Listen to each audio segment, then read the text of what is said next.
My name's Morgan Carter, and this isn't what it looks like, I swear.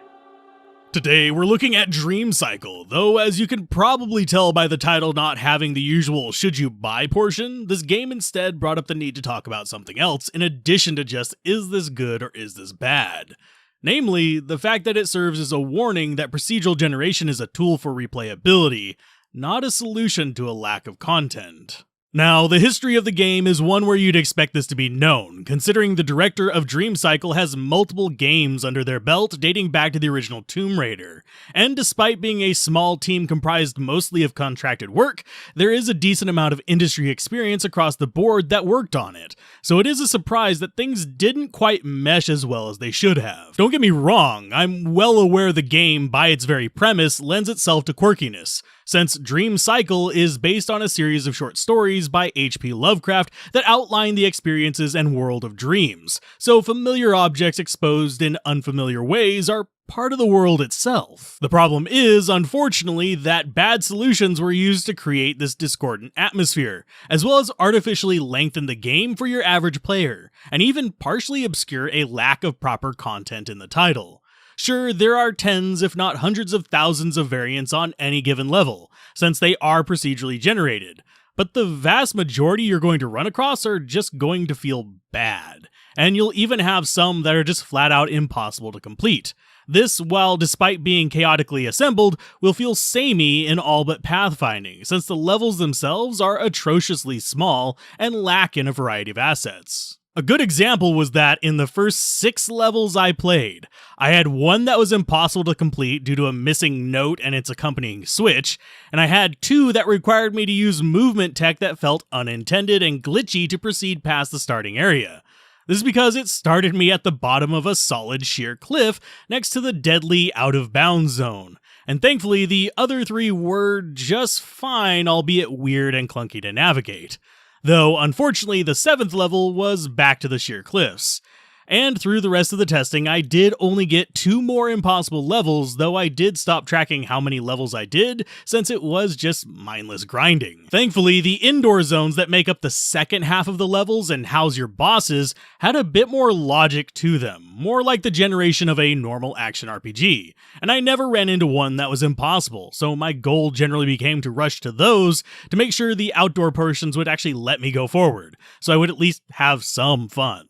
This is because despite sometimes being clunky, they always had at least some path through them that felt intentional, even if it did mean squeezing through a crack or under an arch that was barely the size of my character. Now, we've spent a bit talking about the procedural generation, and you may have noticed that not once did I get mad at it for things sticking halfway out of walls, items floating in the air, or buildings merging into other buildings, though that last one did actually make some levels a royal pain in the ass to navigate.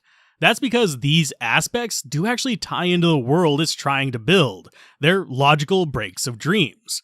The problem is, the distinct jankiness of the level paths and the frequency of broken levels makes all of this feel unintentional, and kept it from ever feeling like the trippy dream aspect it was supposed to be aiming for. And frankly, if the game had gone with handcrafted levels and only had, say, 10 levels with custom layouts, it would have been far more satisfying of an experience and worth the asking price.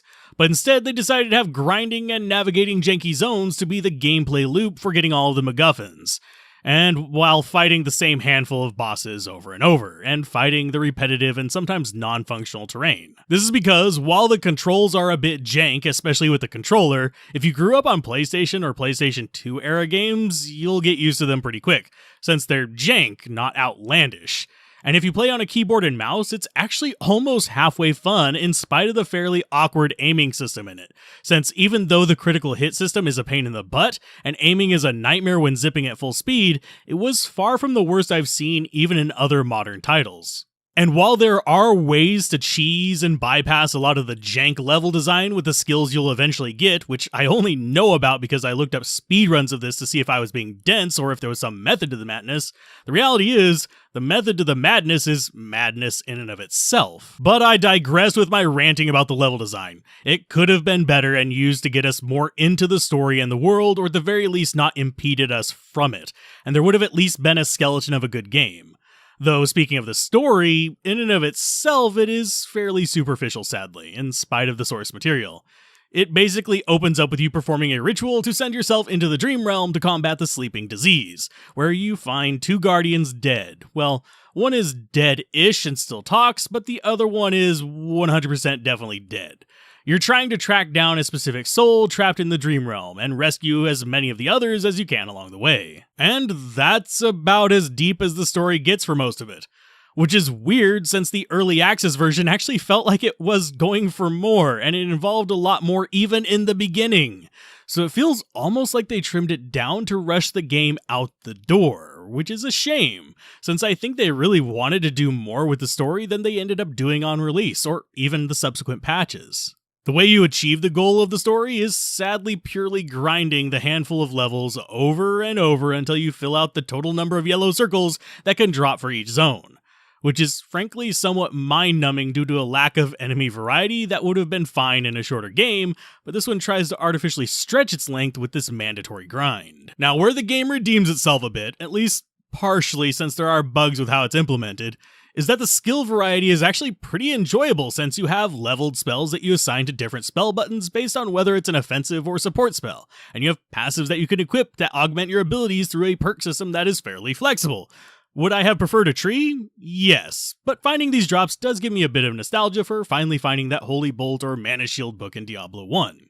The equipment is equally varied, with the character packing a sword and your choice of ranged tool, which spans the gap of bows to guns to spell focuses. Heck, you can even get a rifle with a scope, or if you skip picking up ranged weapons entirely, you can use telekinesis to chuck boulders at enemies, which is oddly satisfying. Combine this with an anime-level kick, and you have some fun combos you can pull off.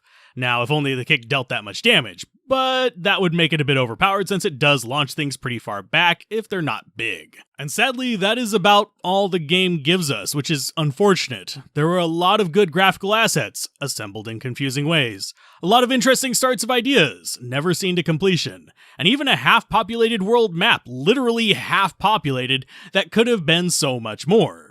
It's a game that feels like it was a passion project that someone got bored of halfway through and said, let's just let the computers do the rest. And part of me wishes someone would pick up the mantle and learn lessons from this, since I think an esoteric dream world is a compelling action-adventure set piece we just rarely ever see well done. So should you buy it? Probably not, at least not in my opinion, since there are games that do just the gameplay better, and the zones just don't work for me. Now, if you're a developer thinking of implementing procedural generation, playing games like this, in contrast to classic action RPGs and a number of action roguelites, will give you some good tools for understanding how and why some limits are in these generation systems.